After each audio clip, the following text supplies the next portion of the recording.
ایک بادشاہ نے ایک شاہراہ بنوائی اور پھر اس پر ایک دوڑ کا اعلان کیا جس میں تمام شہری حصہ لیں، اور جو سب سے اچھا سفر کرے گا بادشاہ اسے انعام سے نوازے گا۔ سب نے حصہ لیا۔ بادشاہ سب دوڑنے والوں کے تاثرات پوچھتا رہا۔ سب نے شاہراہ کی تعریف کی اور بتایا کہ شاہراہ پر ایک جگہ بجری پڑی ہے، اگر اسے اٹھوا دیا جائے تو بہت اچھا ہو۔ شام تک سب لوگ چلے گئے۔ ایک سپاہی نے خبر دی کہ دوڑ میں حصہ لینے والوں میں سے ایک آدمی ابھی آنا باقی ہے۔ کچھ دیر بعد ایک شخص تھکا ہارا ہاتھ میں ایک تھیلی پکڑے پہنچا اور بادشاہ سے مخاطب ہوا، جناب عالی، میں معافی چاہتا ہوں کہ آپ کو انتظار کرنا پڑا۔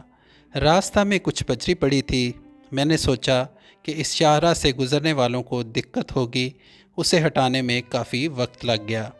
بجری کے نیچے سے یہ تھیلی ملی، اس میں سونے کے سکے ہیں، جس کے ہوں اسے دے دیجئے گا۔ بادشاہ نے کہا، یہ تھیلی اب تمہاری ہے، میں نے رکھوائی تھی، یہ تمہارا انعام ہے۔